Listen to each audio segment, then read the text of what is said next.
Let's Solve Case. Halo, selamat pagi, siang, sore, dan malam. Selamat datang di Solve Case. Saya Brenda, selaku pemimpin sidang kasus hari ini bersama tim Solve Case. Berikut anggota tim kami. Aku Letis. Saya Jessica. Saya Sharon. Saya Kevin. Dan saya Evelyn. Ayat kita pada hari ini adalah Matius 5 ayat 4 yang berkata, "Berbahagialah mereka yang berduka cita karena mereka akan dihibur." Kami mengangkat ayat ini mengingat pada masa pandemi ini ada banyak orang tak bersalah meninggal karena virus mematikan ini. Mungkin banyak dari kita masih meremehkan wabah ini, padahal di luar sana itu nyawa orang-orang ditaruhkan. Mereka berusaha untuk bekerja sekaligus menghindari penyakit ini hanya untuk bertahan hidup.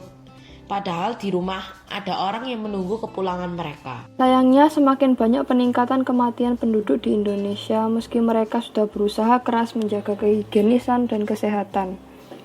Dalam situasi seperti ini, banyak orang yang meninggal dan ditinggalkan. Dan sudah banyak orang yang mencoba mengingatkan akan bahaya virus COVID-19 ini. Bahkan di Jakarta ada sebuah monumen berbentuk peti mati untuk mengingatkan orang banyak akan bahaya COVID-19. Tapi masih banyak orang yang menghiraukannya. Dalam pandemi ini, kita tetap harus bekerja. Namun, sayangnya kita tidak bisa fokus karena orang yang baru saja meninggalkan kita. Kenapa ini semua terjadi begitu mendadak dan begitu cepat? Kata-kata ini seringkali terlintas dalam benak kita. Baru saja aku bertemu dengan dia, dan sekarang dia sudah pergi. Kadangkala kita masih berpikir, kenapa Tuhan setega ini mengambil orang yang berada di dekat kita? Bila Tuhan baik, tentu Dia akan membiarkan kita hidup lebih lama dengan orang yang kita sayangi itu. Nyatanya, Tuhan memiliki kehendak yang berbeda dengan kita, teman-teman. Tuhan memiliki rencananya sendiri dalam setiap kehidupan kita. Tuhan memanggil mereka untuk menemani di sisinya dan tinggal bersamanya. Roh Kudus juga tetap menyertai kita meski sedang dalam keadaan duka. Iya, sebaiknya kita juga tidak meragukan rencana Tuhan atau mengeluh terus kepadanya. Tuhan juga mengerti perasaan setiap dari kita, maka kita tidak boleh berpikir bahwa ia kejam karena memanggil orang-orang yang kita sayangi. Ada awal, pasti ada akhir.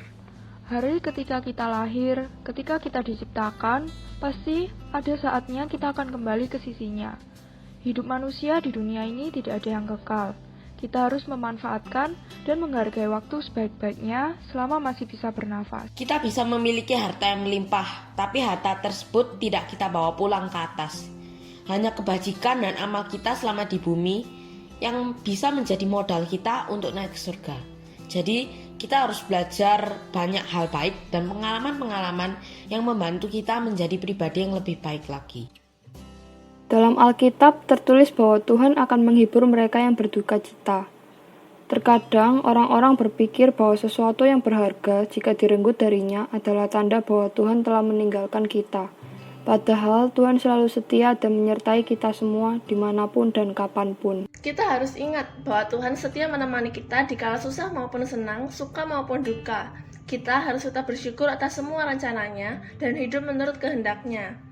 Selagi kita masih hidup, kita harus menghormati orang tua kita, menghargai mereka, menjadi teman yang baik, walaupun tidak semuanya itu gampang. Pasti ada rintangan dan banyak hambatan dalam menjadi anak Allah. Lagian jangan terlalu lama bersedih. Meninggalnya seseorang bukan akhir dari dunia atau akhir dari hidup kita. Hidup kita harus tetap dijalani karena Tuhan tidak menciptakan kita tanpa alasan. Dengan banyaknya orang-orang yang kita temui, mungkin kita malah bisa menjadi berkat bagi mereka. Seperti di dalam Kejadian bab 3 ayat 19. Sebab engkau debu dan engkau akan kembali menjadi debu. Kita ini kan sangat kecil di dalam alam semesta yang besar ini. Jadi seharusnya kita ini bersyukur telah diberikan orang yang baik oleh Tuhan yang telah menemani kita selama hidup kita yang spesial ini. Selain itu, kita juga bisa menjadikan cerita atau pengalaman kita sebagai kesaksian bahwa kasih Tuhan bagi kita selalu sama di masa lalu, sekarang, maupun hari-hari yang akan datang. Saat kita merasa sedih dan kesepian, lebih baik jangan disimpan sendiri. Kita bisa berdoa kepada Tuhan, meminta solusi dan jalan keluar dari keterpurukan itu.